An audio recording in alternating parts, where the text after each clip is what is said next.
Salut à tous et bonjour à toutes fans des Polykiwa. En regardant les vidéos des chaînes faisant des chroniques sur les Polykiwa mais en anglais, je pensais que les images qu'ils présentaient étaient des images créées par des fans. Et cette semaine, en voyant les nouvelles sur le site web officiel, il s'avère que ce sont des images authentiques. Pourquoi les images sont-elles arrivées plus tôt? Je n'en suis pas sûre, mais il s'agirait peut-être d'une fuite dans le système ou d'une manœuvre commerciale de la Toei Animation ou de Bandai. Et en lisant la traduction approximative sur le site web, les nouvelles Polykiwa de cette saga sont composées de 4. La héroïne principale, avec sa fière allure émotivée, s'appelle Manatsu alias Kia-sama. Son pouvoir, je présume, sera le pouvoir du soleil ou de la lumière. La seconde, mignonne et sympathique, Sango alias Kia-korai, son pouvoir sera, je pense, le pouvoir de l'eau et des milieux marins. La troisième, intellectuelle et réfléchie, Minori alias Kia-papaya, je suppose que son pouvoir sera peut-être tiré de l'électricité. Étant donné que le fruit, la papaye, est un fruit très vitaminé, ce serait quand même plutôt logique.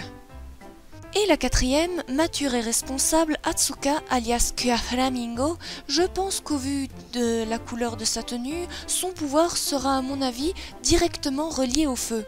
Les personnages seconds sont Laura, une sirène originaire d'un royaume marin apparemment menacé, accompagnée de la petite fée Kururun pour choisir les légendaires Polykiwa et pour sauver le royaume auquel Laura appartient.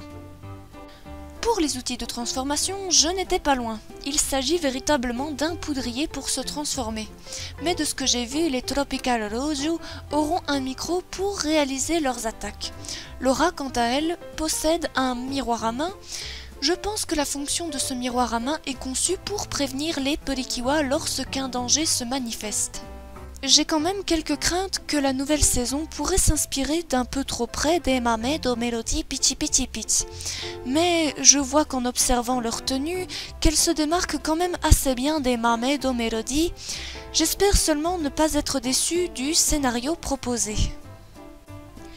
Et sinon, malheureusement, je pense que ma préférée de cette saison sera Kia-korai, car bien que Kia-sama est la première Polykiwa aux cheveux bruns depuis les Kira Kira Polykiwa à la mode, et qu'elle a un beau dégradé de rose et de blond dans ses cheveux, ses airs dans son regard d'une fille qui a l'air un peu trop sûre de soi ne me donnent pas plus que ça l'envie de l'aimer.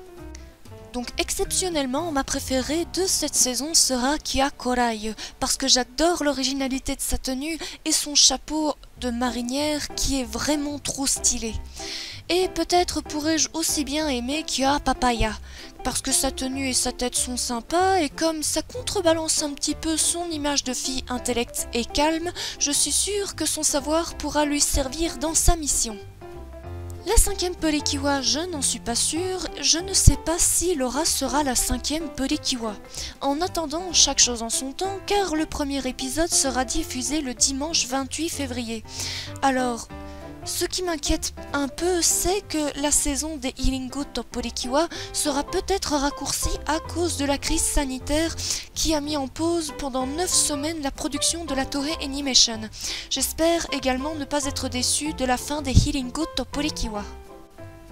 Merci d'avoir regardé cette vidéo jusqu'au bout, n'hésitez pas à y mettre un pouce bleu, de mettre un commentaire, je serais curieuse de connaître vos impressions sur la nouvelle saison des Tropical Roju. N'hésitez pas à vous abonner si vous êtes nouveau et n'hésitez pas non plus à partager ma vidéo sur les réseaux sociaux car je fais régulièrement des chroniques sur les Polykiwa. Je vous souhaite une bonne année 2021, prenez soin de vous et comme toujours, bye bye boo, sayonara, minasan, à bientôt.